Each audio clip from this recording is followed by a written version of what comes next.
എല്ലാ കൂട്ടുകാർക്കും മറ്റൊരു ക്ലാസ്സിലേക്ക് സ്വാഗതം. അപ്പോൾ ഇന്ന് നമ്മൾ നോക്കുന്നത് 6ാം ക്ലാസ്സിലെ അടിസ്ഥാന പാഠാവലിയുടെ ക്രിസ്മസ് എക്സാമിൻ്റെ ഒരു മാതൃകാ ചോദ്യപേപ്പറാണ്. അപ്പോൾ നമ്മൾക്ക് അതിൻ്റെ എല്ലാ ഉത്തരങ്ങളും പരിചയപ്പെടാം.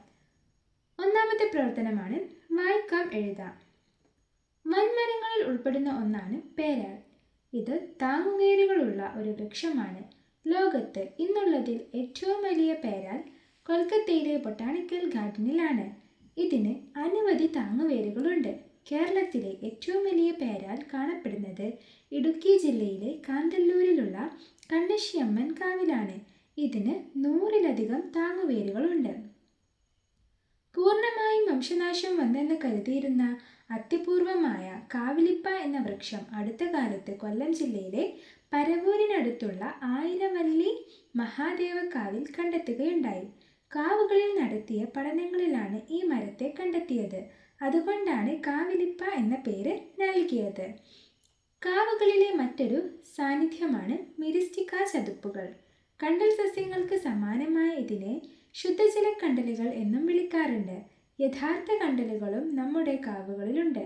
കൊല്ലം ജില്ലയിലെ കൊല്ലത്തമ്മ കാവിലും കണ്ണൂർ ജില്ലയിലെ തെക്കുംപാട് തൈക്കാവിലും കോഴിക്കോട് ജില്ലയിലെ തെക്കയിൽ ഭഗവതിക്കാവിലും യഥാർത്ഥ കണ്ടലുകൾ ധാരാളമുണ്ട്. ഏറ്റവും കൂടുതൽ കണ്ടലുകളുള്ളത് കണ്ണൂർ ജില്ലയിലെ തെക്കുംപാട് തൈക്കാവിലാണ്. കണ്ടൽക്കാട്ടിലെ കാവ് എന്നാണ് ഇതിനെ വിശേഷിപ്പിക്കുന്നത്. ലോകത്ത് നമ്മുടെ പശ്ചിമഘട്ട വനമേഖലകളിൽ മാത്രം ധാരാളം കുറിഞ്ഞി സസ്യങ്ങളുണ്ട്. ഇവയിൽ ചിലതെല്ലാം കാവുകളിലുണ്ട്. ചെറുകുറിഞ്ഞി, കരിങ്കുറിഞ്ഞി, തൊട്ടുകുറിഞ്ഞി, തൈക്കുറിഞ്ഞി, വെറ്റിലക്കുറിഞ്ഞി, മരക്കുറിഞ്ഞി എന്നിവയെ വിവിധ ഇടങ്ങളിലെ കാവുകളിൽ കണ്ടെത്തിയിട്ടുണ്ട്. അപ്പോൾ ഈ ഒരു പാരഗ്രാഫ് നിങ്ങൾ നന്നായി മനസ്സിലാക്കുക. എന്നാലേ നമുക്ക് താഴെ നൽകിയിട്ടുള്ള ഓരോ ചോദ്യങ്ങൾക്കും ഉത്തരം എഴുതാൻ സാധിക്കുകയുള്ളൂ. അപ്പോൾ നമുക്ക് ഒന്നാമത്തെ ചോദ്യം നോക്കാം. താഴെ കൊടുത്തിരിക്കുന്ന പ്രസ്താവനകൾ സസൂക്ഷ്മം വായിച്ച് ശരി ഉത്തരം കണ്ടെത്തി എഴുതുക. അപ്പോൾ നമുക്ക് താഴെ നൽകിയിട്ടുള്ള പ്രസ്താവനകൾ വായിച്ചു നോക്കാം. ശുദ്ധജല കണ്ടലുകൾ കാവുകളിൽ കണ്ടെത്തിയിട്ടുണ്ട്. കൊല്ലം ജില്ലയിലെ കൊല്ലത്തമ്മക്കാവിൽ ശുദ്ധജല കണ്ടലുകൾ ധാരാളമുണ്ട്. അപ്പോൾ ഇനി നമുക്ക് ഓപ്ഷൻസ് നോക്കാം. എ എന്താണ്? പ്രസ്താവന 1 മാത്രം ശരി. ബി പ്രസ്താവന 2 മാത്രം ശരി. സി പ്രസ്താവന 1ഉം 2ഉം ശരി. ഡി പ്രസ്താവന 1ഉം 2ഉം തെറ്റ്. അപ്പോൾ ഇതിൽ ഏതാണ് ശരിയായത്? ഇതിൽ സി ആണ് ശരിയായിട്ടുള്ളത്. പ്രസ്താവന 1ഉം 2ഉം ശരിയാണ്. ശുദ്ധജല കണ്ടലുകൾ കാവുകളിൽ കണ്ടെത്തിയിട്ടുണ്ട്, അത് ശരിയാണ്. കൊല്ലം ജില്ലയിലെ കൊല്ലത്തമ്മക്കാവിൽ ശുദ്ധജല കണ്ടലുകൾ ധാരാളമുണ്ട്, അതും ശരിയാണ്. ഇനി നമ്മുടെ രണ്ടാമത്തെ ചോദ്യം നോക്കാം. കാവിലിപ്പ ഏത് വിഭാഗത്തിൽ പെടുന്നു? ഓപ്ഷൻസ് നോക്കാം. എ യഥാർത്ഥ കണ്ടൽ, ബി ശുദ്ധജല കണ്ടൽ, സി വൃക്ഷം, ഡി കുറിഞ്ഞി. ഏതാണ് ശരിയായത്? സി ആണ് ശരിയായിട്ടുള്ളത്. കാവിലിപ്പ വൃക്ഷമാണ്. അപ്പോൾ അത് ഏത് വിഭാഗത്തിലാണ് പെടുന്നത്? വൃക്ഷത്തിൻ്റെ വിഭാഗത്തിലാണ് കാവിലിപ്പ ഉൾപ്പെടുന്നത്. ഇനി മൂന്നാമത്തെ ചോദ്യം നോക്കാം. കേരളത്തിലെ ഏറ്റവും വലിയ പേരാൽ കണ്ടെത്തിയിട്ടുള്ളത് എവിടെ? ഓപ്ഷൻസ് ഉണ്ട്.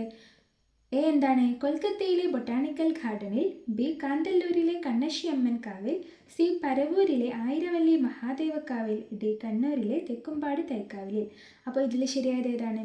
എ ആണ് ശരിയായിട്ടുള്ളത്. കൊൽക്കത്തയിലെ ബൊട്ടാണിക്കൽ ഗാർഡനിലാണ് ഏറ്റവും വലിയ പേരാൽ കണ്ടെത്തിയിട്ടുള്ളത്. കേരളത്തിലെ ഏറ്റവും വലിയ പേരാൽ കണ്ടെത്തിയിട്ടുള്ളത്. ഇനി നാലാമത്തെ ചോദ്യമാണ്. ലേഖനം വായിക്കുമ്പോൾ കാവുകളിൽ കണ്ടെത്താൻ കഴിയാത്ത കുറിഞ്ഞി സസ്യം ഏതാണ്? ഓപ്ഷൻസ് ഉണ്ട്. താടിക്കുറിഞ്ഞി, ബി വെറ്റിലക്കുറിഞ്ഞി, സി മരക്കുറിഞ്ഞി, ഡി നീലക്കുറിഞ്ഞി. ഏതാണ് ശരിയായിട്ടുള്ളത്? താടിക്കുറിഞ്ഞിയാണ് ശരിയായിട്ടുള്ളത്. അതാണ് നമുക്ക് പാരഗ്രാഫിൽ തന്നിട്ടില്ലാത്തൊരു കുറിഞ്ഞി. ഇനി അഞ്ചാമത്തെ ചോദ്യമാണ്. ഈ ലേഖന ഭാഗത്തിന് ഉചിതമായ ഒരു തലക്കെട്ട് നൽകുക. ഇനി നമുക്ക് പ്രവർത്തനം 2 നോക്കാം. ദൃക്സാക്ഷി വിവരണം തയ്യാറാക്കാം. കളിക്കിടയിൽ KPAC ലളിതയുടെ നാടകാനുഭവം ആണല്ലോ. ഈ സംഭവം നടക്കുന്ന സമയം നിങ്ങൾ സ്റ്റേജിന് മുന്നിൽ നിന്ന് ഇതെല്ലാം കാണുന്നു എന്നിരിക്കട്ടെ. നാടകം നടക്കുന്ന സ്ഥലം, നാടകാവതരണം, സ്റ്റേജിൻ്റെ നിറം, ഭംഗി, വിസിൽ മുഴങ്ങുന്നത്, കർട്ടൻ ഉയരുന്നത് തുടങ്ങിയ അവസാനം വരെയുള്ള സംഭവങ്ങൾ ദൃക്സാക്ഷി വിവരണം ആയി അവതരിപ്പിക്കുക. ചടുലവും മനോഹരമായി ഉപയോഗിക്കുമല്ലോ. അപ്പോൾ ഈ ഒരു നാടകം നടക്കുന്ന സമയത്ത് നിങ്ങൾ അവിടെ ഉണ്ട് എന്ന് ഇരിക്കട്ടെ. അപ്പോൾ നിങ്ങൾ കണ്ട ആ ഒരു കാര്യങ്ങളെല്ലാം വെച്ചിട്ട് ഒരു വിവരണം തയ്യാറാക്കണം. ആ ഒരു വിവരണത്തിനെയാണ് നമ്മൾ ദൃക്സാക്ഷി വിവരണം എന്ന് പറയുന്നത്. അപ്പോൾ അതാണ് നമ്മളിവിടെ തയ്യാറാക്കേണ്ടത്. അപ്പോൾ നമുക്ക് ഉത്തരം നോക്കാം. ആൾക്കൂട്ട തിരക്കിൽ സ്റ്റേജിന് മുന്നിൽ നിന്ന് ഞാൻ ആ നാടകം വീക്ഷിക്കുകയായിരുന്നു. നാടകം നടക്കുന്ന സ്ഥലം മനോഹരമായി അലങ്കരിച്ചിരുന്നു. സ്റ്റേജിന് ചുവപ്പ് നിറത്തിലുള്ള കർട്ടനായിരുന്നു. കാണികളുടെ ആകാംക്ഷ നിറഞ്ഞ ശബ്ദത്തെ ഭേദിച്ച് ഒരു വിസിൽ ശബ്ദം മുഴങ്ങി. അതോടെ കർട്ടൻ ഉയർന്നു.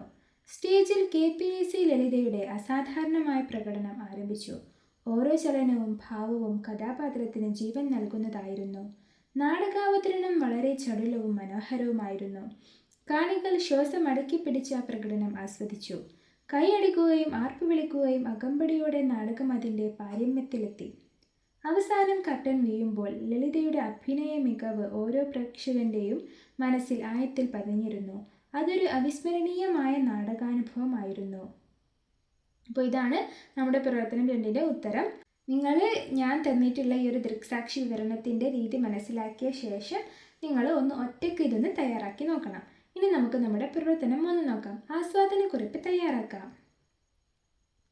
ഒരു ചെടിയും നട്ടു വളർത്തി ലോണപ്പൂവെങ്ങനെ നുള്ളാൻ, ഒരു വയലും പൂട്ടി വിതച്ചി ലോണച്ചോറെങ്ങനെയുണ്ണാൻ, ഒരു വായക്കന്നും നട്ടി ലോണപ്പഴമെങ്ങനെ തിന്നാൻ, ഒരു കൈ നൂല് പോലും നൂറ്റി ലോണത്തുണി എങ്ങനെ എണിയാൻ, ഒരു കരളിൽ സ്നേഹം പാകി ലോണക്കളി എന്തു കളിക്കാൻ, ഉള്ളത്തിൽ കള്ളക്കർക്കടമെങ്ങനെ പൊന്നോണം പുലരാൻ. അപ്പോൾ ഈ ഒരു കവിത എഴുതിയിട്ടുള്ളത് NV കൃഷ്ണവാര്യരാണ്. അപ്പോൾ നമുക്ക് നമ്മുടെ ചോദ്യം നോക്കാം. ഓണം ആഘോഷിച്ചതിൻ്റെ നിറഞ്ഞ ഓർമ്മകൾ നമ്മളിലുണ്ടല്ലോ. ആ ഓർമ്മകളും കവിതയിൽ കവി പങ്കുവെക്കുന്ന ആകുലതകളും ചേർന്ന് ഓണം എന്ന കവിതയെ ഒരു ആസ്വാദനക്കുറിപ്പ് തയ്യാറാക്കുക. അപ്പോൾ നമുക്ക് ഈ ഒരു ഓണം എന്നുള്ള കവിതയ്ക്ക് ഒരു ആസ്വാദനക്കുറിപ്പ് തയ്യാറാക്കണം. ഓണത്തിനെ കുറിച്ച് നമുക്ക് അറിയുന്ന കാര്യങ്ങളും അതുപോലെ ഈ ഒരു കവിതയിൽ പ്രതിപാദിച്ചിട്ടുള്ള കാര്യങ്ങളും ഉൾക്കൊള്ളിച്ചുകൊണ്ട് നമുക്കൊരു ആസ്വാദനക്കുറിപ്പ് തയ്യാറാക്കണം. ആസ്വാദനക്കുറിപ്പ് എന്ന് പറഞ്ഞാൽ നമ്മൾക്കിവിടെ നൽകിയിട്ടുള്ള കവിതയിലൂടെ നമ്മൾക്ക് എന്താണോ മനസ്സിലായിട്ടുള്ളത് അതിനെ നമ്മൾ ഒരു കുറിപ്പാക്കി എഴുതുക. ഒപ്പം നമുക്കറിയാവുന്ന ഓരോ പോയിന്റ്സും ഉൾപ്പെടുത്തിക്കൊണ്ട് ആ ഒരു കുറിപ്പ് എഴുതണം. അത്തരത്തിലുള്ള ഒരു കുറിപ്പിനെയാണ് നമ്മൾ ആസ്വാദനക്കുറിപ്പ് എന്ന് പറയുന്നത്. അപ്പോൾ നമുക്ക് ഇനി ഉത്തരം നോക്കാം. NV കൃഷ്ണവാര്യരുടെ ഓണം എന്ന കവിത ഓണാഘോഷത്തിൻ്റെ ബാഹ്യമായ ആർഭാടങ്ങളെ ചോദ്യം ചെയ്യുകയും ആന്തരികമായ നന്മയുടെയും സ്നേഹത്തിൻ്റെയും പ്രാധാന്യം ഊന്നിപ്പറയുകയും ചെയ്യുന്നു. കവി ഓരോ വരിയിലൂടെയും നമ്മോട് ചോദിക്കുന്നത് അടിസ്ഥാനപരമായ പ്രയത്നങ്ങളില്ലാതെ അതിൻ്റെ ഫലം അനുഭവിക്കുന്നതിലെ അനീതിയാണ്. ഒരു ചെടി നട്ട് പരിപാലിക്കാതെ ഓണപ്പൂവ് എങ്ങനെ നുള്ളാൻ കഴിയും? വയലിൽ പണിയെടുക്കാതെ ഓണച്ചോറ് ഉണ്ണാനാകുമോ? വാഴക്കന്ന് നടാതെ ഓണപ്പഴം തിന്നാനാകില്ല. അതുപോലെ കുറച്ച് നൂല് പോലും നോൽക്കാതെ ഓണക്കോടി അണിയുന്നതും അർത്ഥശൂന്യമാണ്. ഈ ഭൗതികമായ പ്രവൃത്തികളെ കവി ആന്തരികമായ വികാരങ്ങളുമായി ബന്ധിപ്പിക്കുന്നു. കരളിൽ സ്നേഹം പാകാതെ എന്ത് ഓണക്കളിയാണ് കളിക്കാൻ സാധിക്കുക? ഉള്ളിൽ കള്ളവും ചതിയും നിറച്ച് കർക്കിടമാസത്തിൻ്റെ പ്രതീതിയാണെങ്കിൽ പൊന്നോണം എങ്ങനെ പുലരും? ഓണത്തിൻ്റെ യഥാർത്ഥ സന്തോഷം പ്രയത്നത്തിലും സത്യസന്ധതയിലും പരസ്പര സ്നേഹത്തിലുമാണെന്ന് കവി ഓർമ്മിപ്പിക്കുന്നു. കേവലം ആചാരങ്ങൾക്കപ്പുറം മനസ്സിൻ്റെ നന്മയാണ് യഥാർത്ഥ ഓണാഘോഷത്തിന് വേണ്ടതെന്ന സന്ദേശമാണ് ഈ കവിത നൽകുന്നത്. അപ്പോൾ എന്താണ് ഈ ഒരു കവിതയിൽ നിന്ന് നമുക്ക് മനസ്സിലായിട്ടുള്ളത്? കവി നമ്മോട് കുറച്ച് കാര്യങ്ങളൊക്കെ ചോദിക്കുകയാണ്. എന്ത് കാര്യങ്ങളൊക്കെയാണ് ചോദിക്കുന്നത്? ഒരു ചെടി നട്ടു പരിപാലിക്കാതെ ഓണപ്പൂവ് എങ്ങനെ നുള്ളാൻ കഴിയും എന്ന് നമ്മോട് കവി ചോദിക്കുകയാണ്. അപ്പോൾ നമ്മൾ എന്താ ചെയ്യേണ്ടത്? ഇന്നത്തെ കാലത്തൊക്കെ ആരും ഓണപ്പൂവ് നടുകയോ ഓണത്തിന് വേണ്ടിയിട്ടുള്ള പൂവുകൾ നട്ട് പരിപാലിക്കുകയൊന്നും ചെയ്യുന്നില്ല. അതുപോലെ വയലിൽ ആരും പണിയെടുക്കുന്നില്ല. അപ്പോൾ ഇതിനെയൊക്കെ കവി എന്ത് ചെയ്യുകയാണ്? കവി മോശമായി അവതരിപ്പിക്കുകയാണ്. അപ്പോൾ നമ്മൾ ഇതെല്ലാം ചെയ്യണമെന്നാണ് ഇവിടെ കവി പറയുന്നത്. അപ്പോൾ ഇനി നമുക്ക് നമ്മുടെ പ്രവർത്തനം 4 നോക്കാം. ബാബക് ഹഫീബ് ബിഫർ സംവിധാനം ചെയ്ത മീനും ഞാനും എന്ന ഹ്രസ്വ സിനിമ കണ്ടുവല്ലോ.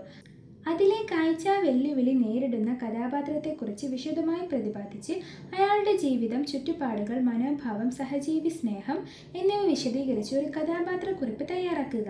സംവിധാനം, മികവ്, സംഭാഷണമില്ലാത്ത സിനിമ ഇവ ചേർക്കുമല്ലോ. ഉചിതമായ ഒരു തലക്കെട്ടും നൽകുക. അപ്പോൾ മീനും ഞാനും എന്ന ഹ്രസ്വ സിനിമയിലെ ഒരു കഥാപാത്രമാണ്